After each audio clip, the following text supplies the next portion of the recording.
Bueno, como ustedes saben, el tema de dar no es muy común, no somos muy dadivosos y tampoco no a muchos los nace dar. No está en mí el poder dar, ¿no es cierto? No todos tienen esa condición o ese don de poder dar. Pero antes de introducirnos en este tema, que es muy hermoso, muy bonito, y terminé dándome cuenta que la Biblia en sí, o el Señor en su palabra, siempre nos está enseñando, en todas las situaciones, desde el Antiguo Testamento hasta el Nuevo Testamento, Dios siempre nos enseña cómo dar, y cómo esto de dar es tan beneficioso, y tan hermoso cuando lo hacemos. Pero antes de ir a eso, a manera de introducción, si lo quieren tomar, quiero que sepamos ¿qué es Dios? ¿Qué es tener a un Dios todopoderoso? A ese Dios que posa, ¿no es cierto?, por decir de alguna manera, en la familia de Morri, de Stephanie, y se convierte en un Dios sanador, ¿no? A ese Dios de milagros, ese Dios proveedor, ese Dios que es todo en todo. ¿Y para qué? Para que podamos entender y por qué doy, por qué diera a dar, por qué debo tener amor al prójimo. Y quizás si entendemos esto, comprendamos por qué debiésemos dar, ¿no es cierto? Para hacerlo, y si alguno está tomando nota, como son temas, pueden anotar ahí, en Primera de Crónicas, capítulo 29, versículo 14. Está hablando nada más ni nada menos que el rey David. En este versículo en Crónicas está hablando cómo el pueblo de su voluntad da casi todo lo que tiene en oro, plata, joya, para hacerle el templo a Jehová, ¿no es cierto? El cual iba a construir Salomón. Y el rey David dice lo siguiente, lo anoté para no estar buscando cada rato. Dice: porque ¿quién soy yo? ¿Y quién es mi pueblo para ofrecer voluntariamente? Pues todo es tuyo, y de lo recibido de tu mano te damos. ¿Qué quiero decir con esto? Que todo lo que hay, o todo lo que tenemos, y todo lo que vamos a tener, todo proviene de la mano del Señor, de su amor, su misericordia para tu vida, para la mía. Todo lo que tú llegues a tener el día de mañana va a ser porque Dios te ha dado vida, porque Dios te da salud. Todo viene de la mano del Señor. Hay un salmo que dice que la tierra y su plenitud le pertenecen ¿a quién? A Jehová, le pertenecen al Señor. Así que todo lo que podamos tener día de mañana le pertenece al Señor, como dice ese salmo. La tierra, la plenitud y todo lo que hay en el mundo y sus habitantes le pertenece. O sea, tú y yo le pertenecemos al Señor. Y lo que tienes tú y yo, ¿a quién le pertenece? Al Señor. Entonces, si el rey David dice que de lo proveniente de la mano de Dios se le fue dado, y por eso, por voluntad en su corazón, él le devuelve al Señor lo que le está dando, ¿quiénes somos nosotros para hacer menos o no hacerlo? Proverbio dice: honra a Jehová con todos tus bienes. ¿Por qué? Porque Dios quiere ver por medio de esa acción tus frutos. Como dice Jesús, por tus frutos los conoceremos. Amén. Así que entrando ya de lleno al tema principal, que es la bendición de poder dar más que recibir, hablamos que Dios es un Dios todopoderoso, omnipotente, todo lo puede hacer. Él hizo los cielos, la tierra, los mares. Vemos el poder que Dios tiene. Ahora, cuando hablamos de dar, el Señor tiene los cielos, tiene la bóveda del universo, si lo podemos decir, para darte las bendiciones que Él quiera. Solamente que hay como una condición para poder recibir esas bendiciones que Dios quiere, que es como la llave de la puerta, que es el que nosotros podamos dar. Eso es como, podamos decir que es como un requisito que Dios te pide para que seamos bendecidos con sus bendiciones, con su presencia, y podamos recibir lo que a Él le ha placido. Pero la realidad, hermanos míos, es que no somos buenos dando. a mí no, la realidad es que a mí no me nace mucho el dar. Por ejemplo, si yo me comparo con mi amada esposa, ella es una mujer dadivosa y yo soy muy chiquitito comparado a ella. Ahora, si yo me comparo con lo que el Señor me quiere enseñar, no soy nada. O sea, ¿qué quiero decir? Que soy egoísta. Entonces, si alguno de ustedes tiene estas condiciones o se parece a mí, somos egoístas y necesitamos que el Señor nos ayude. Porque cuando damos, podemos ser bendecidos. No es que lo diga yo porque, ni quizás para que mis hermanos malinterpreten, que eso lo hacen en la iglesia para que la gente que es débil de mente pueda ayudar, tengan que dar plata. De hecho, la gente de más estudio o gente filosófica cree que nosotros los cristianos buscamos un Dios porque somos tan débiles mentalmente que tú y yo nos creamos un propio Dios para que podamos confiar o endosar nuestras debilidades hacia Dios. Allá ellos, ¿no es cierto? Tú y yo sabemos por qué queremos a un Dios espectacular. Mi hermana Stephanie acaba de decir una de las cualidades de este Dios maravilloso que tenemos. Y hay muchas más. Ahora mi pregunta es, ¿por qué dar? ¿No es cierto? ¿Por qué de dar? Y acá lo quiero llevar a Deuteronomio capítulo 15. Deuteronomio capítulo 15, versículo 10. En realidad del 7 al 11, pero para ir achicando. Lo leo en nombre de Jesús y dice: sin falta le darás y no serás de mezquino corazón cuando le des, porque por ello te bendeciré, Jehová tu Dios, en todos tus hechos y en todo lo que tú emprendas, porque no faltarán menesterosos en medio de la tierra. Por eso yo te mando. Eso es importante, es la palabra del Señor, es Jehová hablándole a su pueblo, a Moisés en este caso, y lo repito de nuevo. Por eso yo te mando diciendo, es como que en este tiempo el Señor está diciendo: hey, tiempo oportuno, hey, chiquillos, jóvenes, lolas, señores, esposos, maridos. Por eso yo te mando diciendo: abrirás tu mano a tu hermano y al necesitado y al menesteroso en tu tierra. Amén. Entonces, ¿por qué de dar? Porque si honramos a este Dios maravilloso que tenemos, que nos ha dado todo y nos está dando un mandamiento, porque eso es un mandamiento, una orden, que es de bendición para tu vida y la mía, sí, pero también es un mandamiento y es una orden. Básicamente está diciendo que no neguemos la ayuda a nuestro hermano o al hermano que necesita. ¿Por qué? Porque ahí sale, más adelante Mateo dice que no seamos egoístas y no esperemos al séptimo año para ayudar a ese hermano. Y uno dice: al séptimo año, ¿y por qué esperar 7 años para ayudar? No entendía. Claro, hay una ley en Deuteronomio que se llama el tema de la remisión, que habla que cada 7 años el que adeuda o el que debe, si yo le debo a la Jana, para ser más claro, la Jana a los 7 años deberá condenar mi deuda o perdonar mi deuda. Entonces, por eso el Señor manda este mandamiento, que no seamos egoístas con nuestro hermano y no seamos malos en el sentido: oye, ¿querés que te ayude? Espérate 7 años y te perdono lo que me debes, pero ahora tienes que pagarme.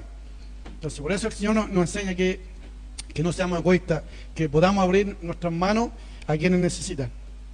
Amén. ¿Entendemos ese concepto? Para ir aprendiendo.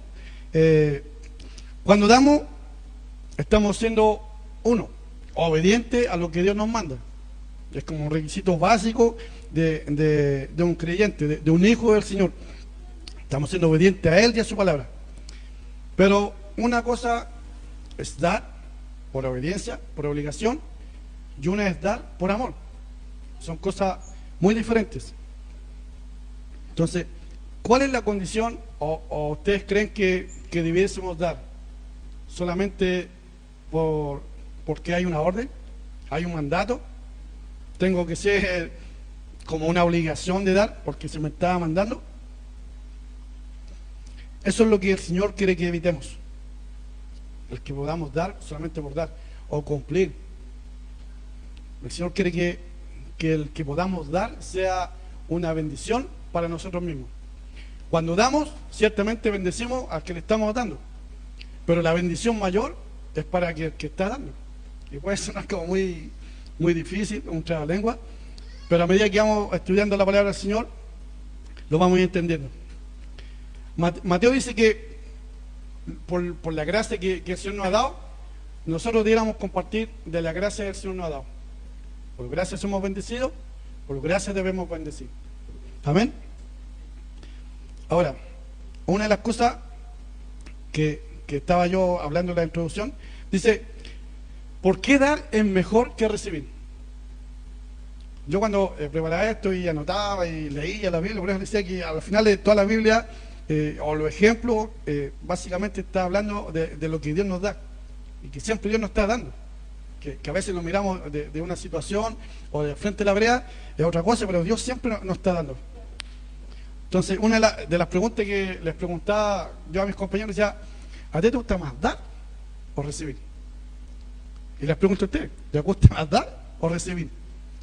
Porque en la pega mía, y fueron como 7 o 8, a medida que me lo pillaban en la oración, fueron tajantes, que era recibir.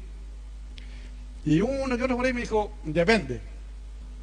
Si hay alguien que puede ser familiar mío, o hay una necesidad y yo puedo ayudar, quizás puede que dé o ayude.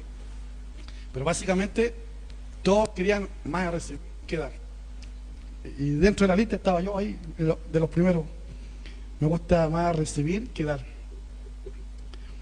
Y anotaba yo, cuando no queremos bendecir, ayudar o dar, lo único que estamos haciendo para el Señor, ¿no es cierto? Estamos hablando de las cosas espirituales que Dios nos enseña, es que aflora nuestro egoísmo.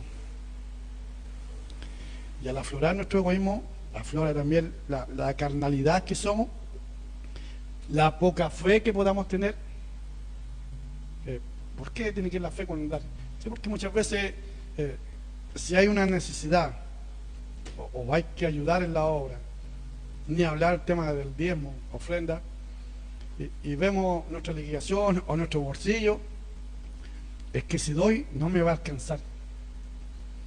Entonces, como muchas veces lo hemos hecho, hay un listado como de 20 ítems, y en el número 21 aparece el ítem Dios. Llámese ofrenda, dádiva, ayuda, las cosas que en el momento el Señor te puede estar pidiendo. Pero esa es una realidad, no la podemos tapar con una mentira o con un gesto, como decía al principio. Voy a dar, pero puede que quede corto para fin de mes. Según la palabra del Señor, les recomiendo que no lo hagan. Cuando sea así, y pueden mirarme muy extraño, pero por amor a ustedes, les enseño y les invito, no lo hagan, no den, porque les va a faltar mucho más. Solo por dar de malas ganas, o con un corazón no dispuesto a hacerlo por amor. ¿Ya? Así que esa es como una advertencia. Pero cuando tú das, eres bienaventurado. O sea, como dice la palabra, más bienaventurado es dar que recibir. Y cuando habla de más bienaventurado, está hablando que tú y yo vamos a ser doblemente más bendecidos. Que cuando tú des, vas a recibir, como dice la palabra del Señor, no yo, vamos a recibir lo doble de lo que ustedes dieron. Llámese en cualquier de las situaciones que ya he mencionado. Ofrenda, diezmo, ayuda, ayudar a un hermano, al prójimo. ¿Y cómo lo puedo saber? En Lucas 6 dice, si damos, se nos dará una medida buena, apretada, rebosada, así como medimos, seremos medidos. Si bien es cierto, esto está hablando del tema de juzgar, apuntar a alguien con el dedo, hoy mira que mal hermano, quizás también el Señor nos mira así, hoy que eres mal hermano tú también, o mal hijo tuyo, por estar criticando a otro hermano.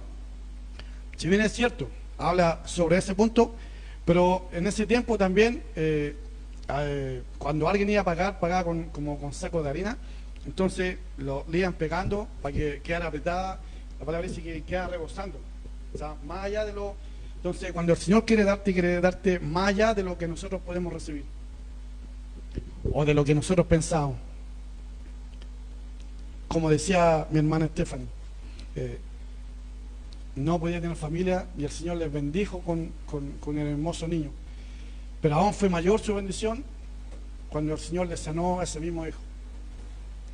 Entonces, a veces las bendiciones que pensamos que ya con esto es suficiente, el Señor siempre te sorprende y te da más allá de lo que pensamos, o quizás también, y en muchos casos, de lo que merecemos. Les quiero leer Proverbios capítulo 11, versículo 25. Déjenme ver si pillo Proverbio.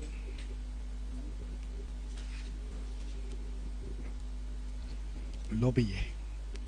Lo leemos en el nombre del Señor y dice: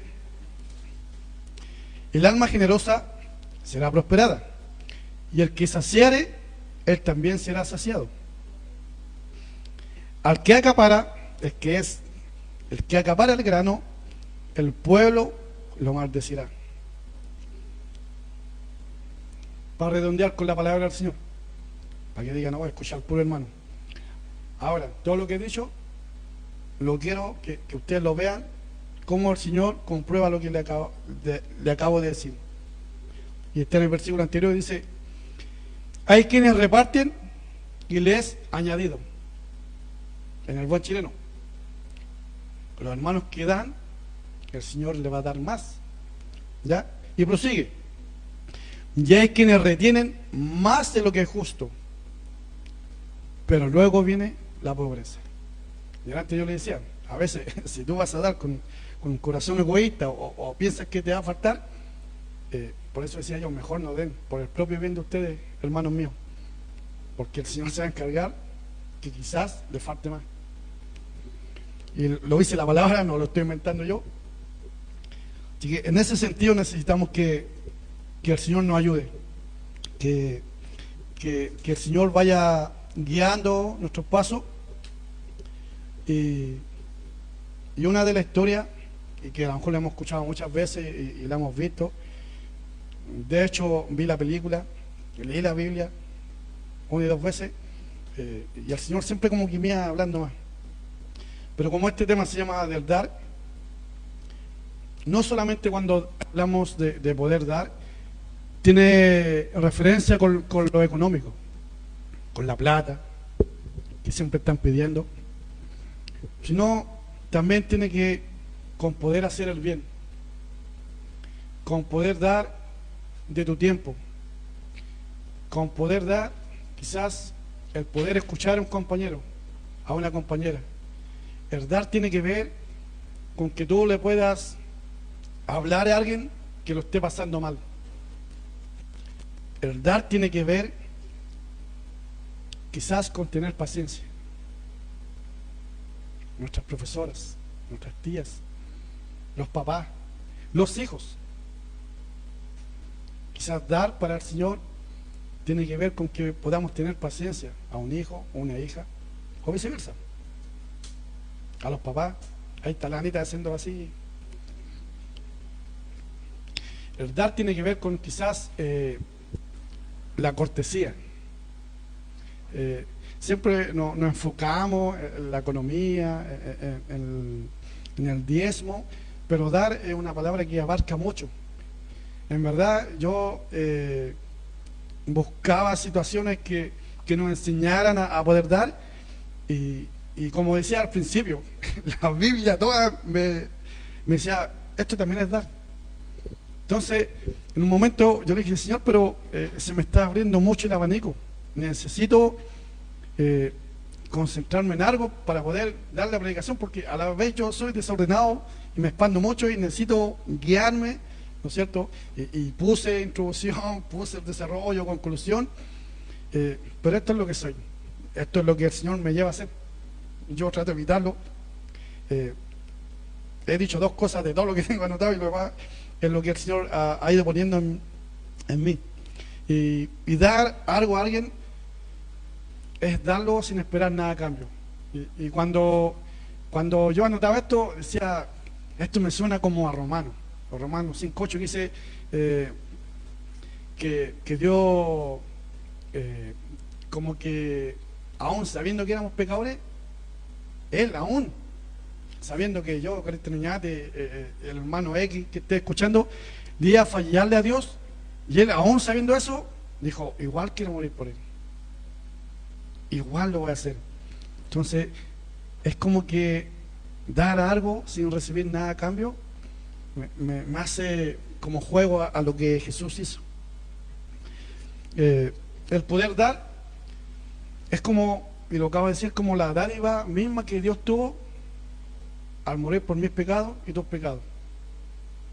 Es como lo mismo, si lo llamo un plano espiritual, no solamente de lo que es la plata, de lo que es un diezmo, de lo que es dar físicamente, materialmente. Entonces, para ir avanzando, ya saben que a mí me cuesta dar y mucho. Y no sé si ustedes, a la luz de lo que el Señor nos quiera dar, nos quiere enseñar, también les cuesta. Quizás algunos no, quizás algunos sí. Pero siempre es bueno aprender, siempre es bueno que nos podamos esforzar, que podamos ser generosos.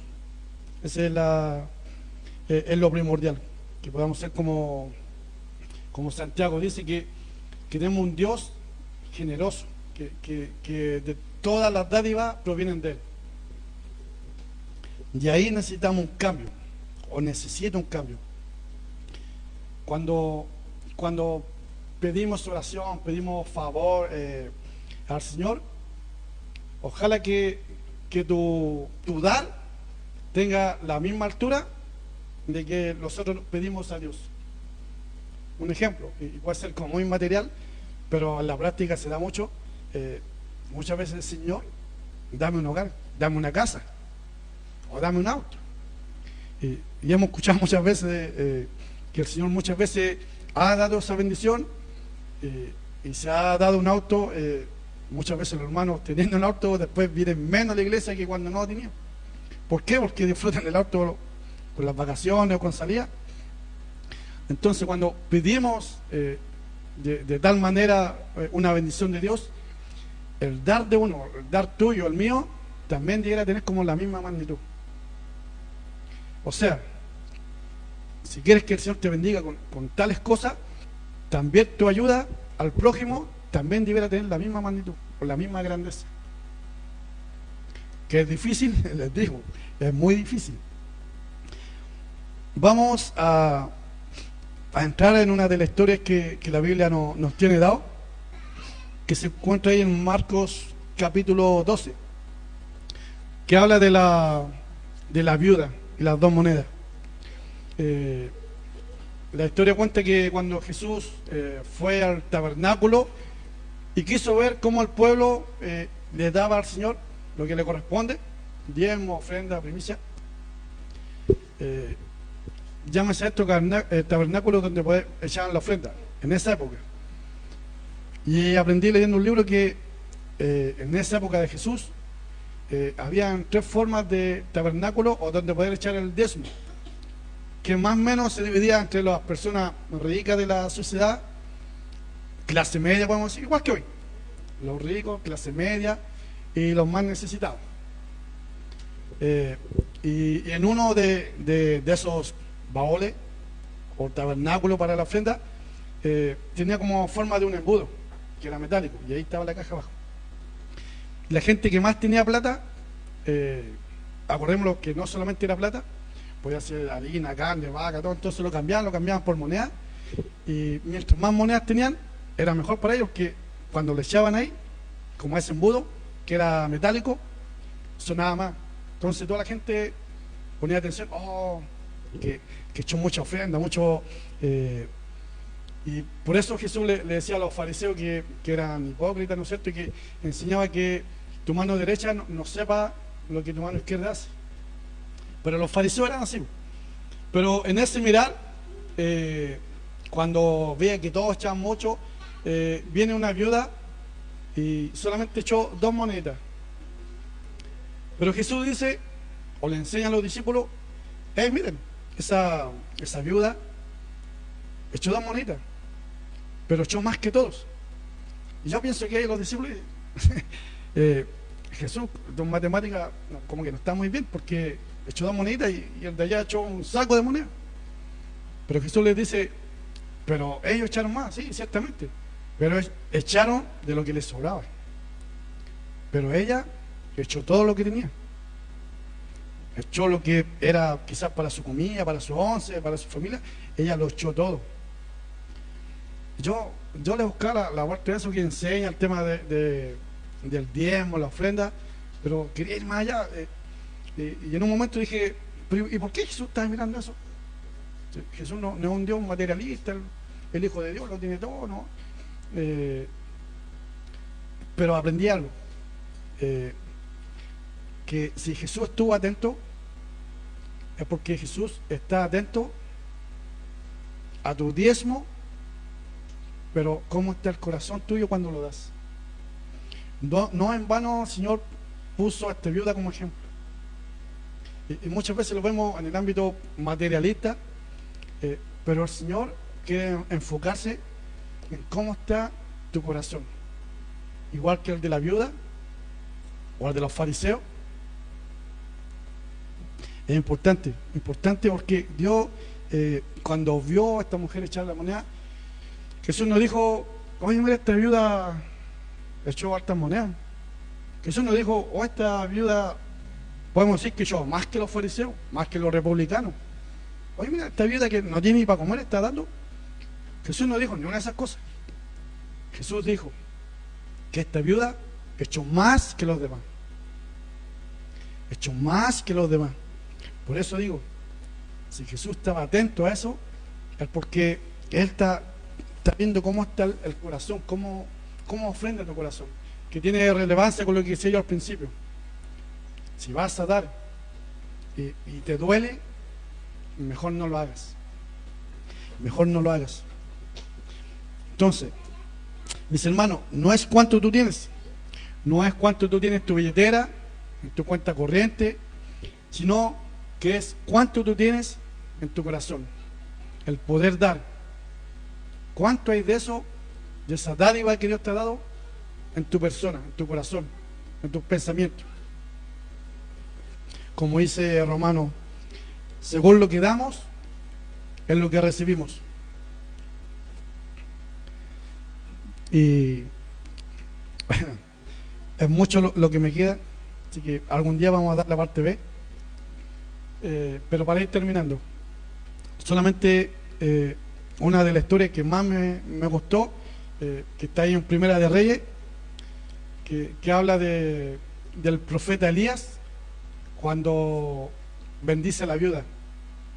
Y como que el Señor siempre trabaja con las viudas, pero esta viuda es la que tenía poco aceite, poca harina. No es la misma viuda de las 2 monedas que acabo de hablar, ni tampoco la viuda de las vasijas con aceite. Son diferentes. Pero la palabra dice que el profeta Elías, después de vencer a los Baales, después que el Señor lo tuvo comiendo pan y carne llevado por los cuervos, después de un tiempo el Señor le dijo, ve y ve a Sarepta, una ciudad, que ahí hay una mujer a la cual yo he ordenado que te alimente. El profeta obediente, como usted y yo, fue, pilló a esta viuda, le dijo que le diera pan y un vaso de agua. Ahora, lo importante o el problema de esto es que el profeta, que si podemos decir tiene un estándar económico mejor que la viuda, fue el profeta que le pide a la viuda. Y esta viuda le dice, pero ¿qué tienes tú, hombre de Dios? Solamente me queda un poco de harina, un poco de aceite, y estaba buscando 2 leños y lo iba a hacerlo, iba a morir con mi hijo, porque lo único que me queda. Ustedes después lo pueden leer ahí en Primera Reyes, capítulo 17, estoy parafraseando la historia. Pero el profeta le dice, está bien, ve, anda, pero lo primero que hagas, dámelo a mí. Y después lo que quede para ti y tu hijo. Yo leía esta historia y decía, ¿cómo la mujer no me dijo, ¿cómo voy a quedar sin comer yo y mi hijo y te voy a dar a ti?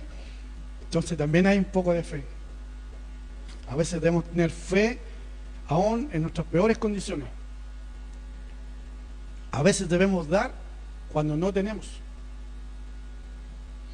¿Por qué? Porque ahí viene la bendición de Dios. Mira, Dios prometió bendecir a la viuda, pero ella tenía que hacer algo para poder desatar esa bendición.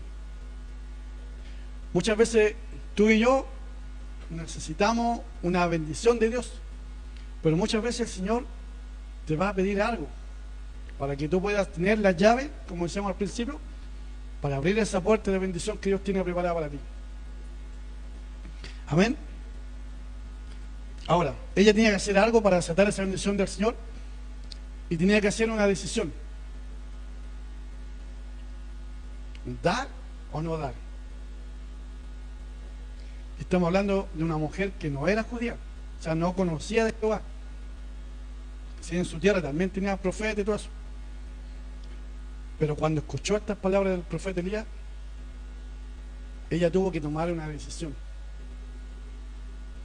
Tuvo que dar lo único que tenía para ella y su hijo. Entonces vemos que el agua y el aceite y el pan en esta historia, teológicamente el agua y el aceite hace referencia al Espíritu Santo, y el pan, ya sabemos quién es el pan de vida, Jesús. Entonces básicamente la necesidad de esta viuda no era lo económico, no era lo material, no era el hambre, sino que la necesidad que había era espiritual, de poder tener a Dios en su vida. Amén. Entonces, voy terminando. Hizo lo que Elías dijo. De aquí viene lo hermoso. Aquí viene cuando vemos esta historia que es tan fantástica, tan increíble. Dice, termina diciendo la palabra ahí, que la viuda hizo lo que Elías le pidió y no le faltó ni aceite ni harina en sus vasijas. Comió ella, su hijo y el profeta Elías por muchos días. Amén. ¿Cuánto quiere que el Señor llene las vasijas en su vida espiritual? Hay que dar. Y cuando nos negamos a dar, o podamos dar, aún en nuestras propias necesidades, vamos a ganarle al egoísmo que tengamos. Unos más, unos menos. Así que necesitamos que el Señor nos ayude. Necesitamos poder ser como esta viuda, ¿no es cierto?, que dio sus 2 monedas, y poder cambiar la historia de mi egoísmo, de mis negaciones. Quiero leer algo, hermano, para ir terminando. Y está en 2 de Corintios, capítulo 8. Y dice: asimismo, hermanos, os hacemos saber la gracia de Dios que se ha dado a la iglesia de Macedonia, que en grande prueba de tribulación, la abundancia de su gozo y su profunda pobreza abundaron en riquezas de su generosidad. Pues doy testimonio de que con agrado han dado conforme a sus fuerzas y aún más allá de sus fuerzas, pidiéndonos con mucho ruego que le concediésemos el privilegio de participar en este servicio para los santos, y no como lo esperábamos, sino que asimismo se dieron primeramente al Señor y luego a nosotros por la voluntad de Dios. Amén. Esta era la palabra que les quería compartir. Ojalá haya una versión B, ¿no es cierto?, para poder enseñar todo lo que Dios quiere que aprendamos. Así que hagamos la oración de término. Les invito a que puedan bajar su servicio en amor y reverencia al Señor, y podamos agradecer por este tema, por este tiempo, que es muy hermoso cuando podamos ejercerlo, cuando podamos dar gracias al Señor de todo lo que Él ha dado. Si gusta, pasen. Señor, nos presentamos delante de tu presencia, tal como somos, Señor, donde te pedimos con ruegos, súplicas, Señor, por nuestro espíritu, Señor. Te damos gracias hoy, Señor, por la enseñanza de entender y comprobar que dar hay más gozo que en recibir, Señor. Señor, entendemos que tú te diste a ti mismo, Señor, por nuestros pecados, nuestras faltas, Señor. Y aún así, Señor, te gozaste, Señor, por haberlo hecho, Señor. Señor, tú que eras un Dios, Señor, estabas en el santo cielo, Señor. Tú humillaste, Señor, a ti mismo, Señor, para venir a nuestra presencia, Señor. Tú humillaste a los sumos, Señor, y diste tu vida en la cruz, Señor, por amor a tus hijos, Señor. Y en esta tarde, Señor, quiero darte las gracias, Señor, porque tú nos enseñas, Señor, que tú tienes puertas de bendición abiertas, Señor, para aquellos que tienen un corazón dadivoso, Señor. Tal como lo fuiste tú, Señor, que te diste a ti mismo, Señor. Tal como decía Corintios, Señor, que aquellos hermanos, Señor, aún en su pobreza, Señor, te rogaban, suplicaban a Pablo, Señor, que los dejara ayudar, Señor. Enséñanos a ser como ellos, Señor. Señor, que uno de tus hijos, Señor, o uno de mis hermanos, Señor, en la casa, Señor, tú pongas en su corazón, Señor, en su espíritu, Señor, el poder compartir de lo que tú le has dado, Señor. Señor, que tengamos la sabiduría, Señor, del rey David, Señor, que dice que todo lo que tiene proviene de tus manos, Señor. Ayúdanos, Señor, sácanos el egoísmo que hay en cada uno de nosotros, Señor. Algunos más, algunos menos, Señor. Pero que podamos tener, Señor, la gracia, Señor, el amor, la misericordia, Señor, de poder ser dadivosos, Señor, de poder entender, Señor, que no solamente lo económico podemos dar, Señor, de entender que el poder dar, Señor, es entregarse a uno mismo, Señor, como lo hizo esta viuda, Señor, que aún quedando sin nada, Señor, se dio a sí misma, Señor. ¿Pero por qué? Porque confiaba en ti, Señor. Confiaba en tu regalo, en tu regazo, en tus pechos de amor, en tus brazos abiertos, Señor, en tus bendiciones, en tu provisión, Señor. Ayúdanos, Señor, a poder ser como ella, Señor. Señor, al igual que esta viuda, Señor, que el profeta Elías, Señor, tu siervo, al cual tú mandaste, Señor, fue grandemente bendecida, Señor. Pero ella tuvo que cumplir un requisito, Señor, que fue que tuvo que dar lo último que tenía, Señor. Y tú bendijiste su vida, Señor. Señor, gracias, Señor, porque a nosotros tampoco nos ha faltado el aceite y la harina, Señor, al igual que esta viuda, Señor, que comieron por largos días, Señor. Te presentamos, Señor, este tema, Señor, esta enseñanza, Señor. Prepara los corazones, prepara las mentes, Señor, para que tú el día de mañana, Señor, haya un profeta Elías, Señor, que solicite de uno de mis hermanos, Señor, y ella tome la decisión de dar o no dar, Señor, para que por medio de ese dar, Señor, que podamos tener, Señor, tus puertas de bendición sean abiertas, Señor. Gracias, Señor, porque confiamos que tú siempre eres un Dios proveedor, Señor. Que a pesar que muchas veces no lo merecemos, Señor, tus manos están abiertas para bendecirnos. Todo esto, Señor, lo pido en el nombre de tu Hijo amado Jesús. Amén y amén.